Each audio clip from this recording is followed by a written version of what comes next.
श्री स्वामी समर्थ. श्री स्वामी समर्थ. अनंत कोटी ब्रह्मांड नायक श्री स्वामी समर्थ या आपल्या यूट्यूब चॅनलमध्ये सर्व ताईदादांचे स्वामीमय स्वागत. आज आपण आपल्या स्वामी परिवारामध्ये एका ताईला आलेला अनुभव त्यांच्या शब्दात ऐकणार आहोत.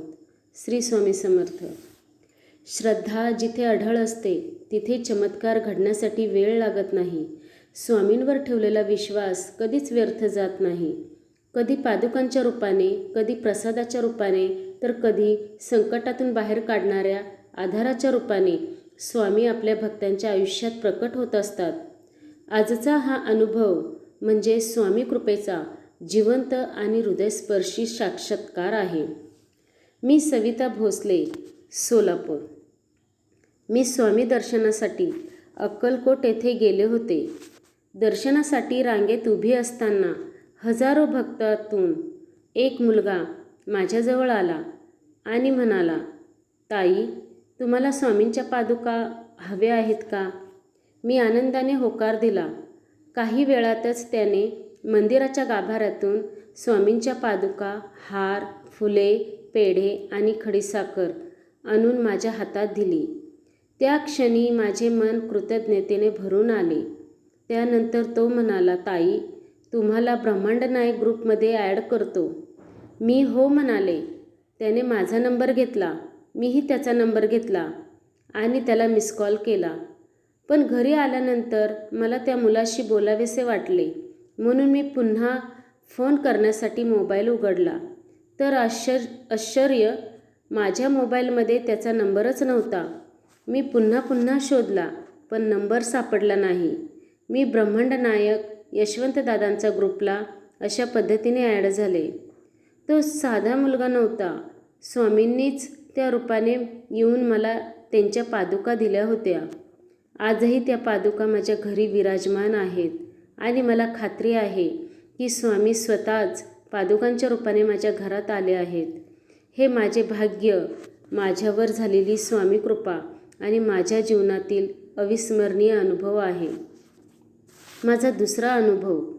काही दिवसांपूर्वी माझे मिस्टर आजारी होते. त्यांच्या आजाराची खात्री करण्यासाठी काही तपासण्या करण्यात आल्या. त्या तपासण्यांचे निष्कर्ष ऐकून मी खूप घाबरले होते. मनात असंख्य शंका, भीती आणि चिंता निर्माण झाल्या होत्या. त्या कठीण प्रसंगी मी लगेच यशवंत दादांना फोन केला आणि त्यांच्याकडून सेवा घेतली. स्वामींच्या कृपेवर विश्वास ठेवून मी सलग 15 दिवस मनापासून सेवा केली. पण मनातली काळजी काही कमी होत नव्हती. दरम्यान माझ्या नातेवाईकांनी मला दुसऱ्या दवाखान्यात पुन्हा एकदा तपासणी करण्याचा सल्ला दिला. आम्ही पुन्हा तपासण्या केल्या आणि आश्चर्य म्हणजे सर्व रिपोर्ट्स नॉर्मल आले. माझ्या डोळ्यांवर विश्वासच बसत नव्हता. म्हणून मी तिसऱ्या दवाखान्यात जाऊन पुन्हा तपासणी केली, पण तिथेही सर्व रिपोर्ट्स नॉर्मल आले. त्या क्षणी माझ्या डोळ्यात आनंद अश्रू आले, मन भरून आले.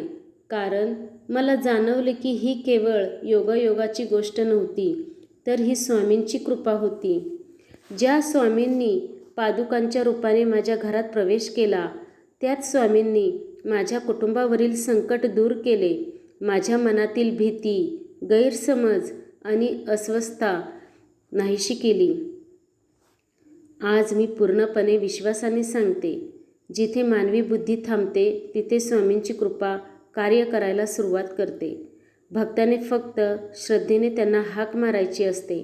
बाकी सर्व ते स्वतः सांभाळतात. यशवंत दादांचेही मी मनपूर्वक आभार मानते. त्यांनी प्रत्येक वेळी मार्गदर्शन केले, धीर दिला आणि संकटाच्या काळात आधार दिला. आज माझे मन शांत आहे, समाधानी आहे, कारण माझ्यासोबत स्वामी आहेत याची खात्री माझ्या हृदयात दृढ झाली आहे. माझा तिसरा अनुभव. कोजागिरी पौर्णिमेच्या निमित्ताने दिलेली सेवा मी मनापासून केली. त्या रात्री मी माझ्या जाऊबरोबर अक्कलकोटला जाण्याबद्दल बोलत होते. हे बोलणे माझ्या मिस्टरांच्या कानावर पडले आणि अचानक ते म्हणाले, मी पण येतो. त्यांनी ड्युटीची व्यवस्था केली आणि आम्ही सर्वजण स्वामी दर्शनासाठी अक्कलकोटला निघालो. स्वामी मठात दर्शन घेतले.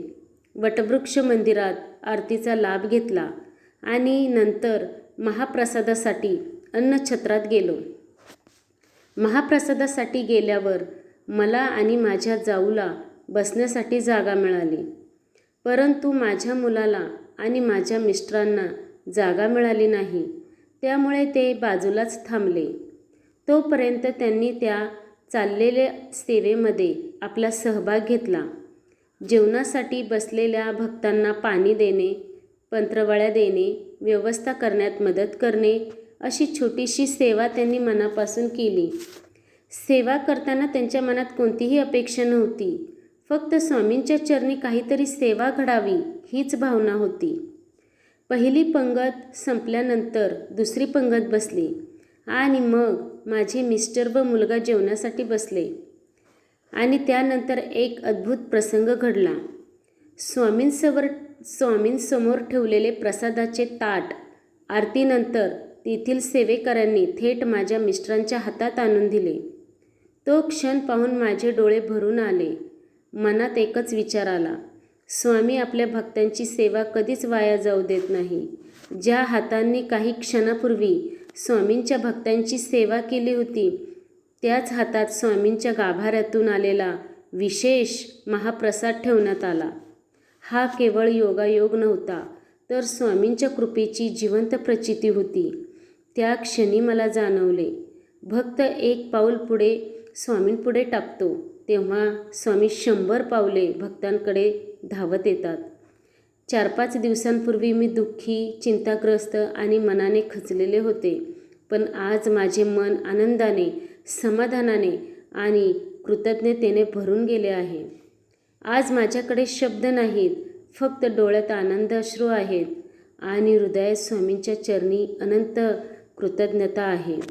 कारण पुन्हा एकदा स्वामींनी दाखवून दिले, ते आपल्या भक्तांना कधीच एकटे सोडत नाहीत. यासाठी मी श्री स्वामी समर्थ महाराजांचे व यशवंत दादांचे खूप खूप आभार मानते. श्री स्वामी समर्थ. सविताताईंना आलेला अनुभव फारच छान आहे. सविताताई, तुम्ही धन्य आहात. तुमची भक्ती फार मोठी आहे, म्हणून तर स्वामी तुमच्याकडे तुमच्या घरी स्वतःहून आलेत. तुम्ही तुमच्या अनुभवातून दाखवून दिले की स्वामी आहेत. अशी स्वामींची प्रचिती सर्व ताईदादांना यावी ही महाराजांजवळ प्रार्थना करते.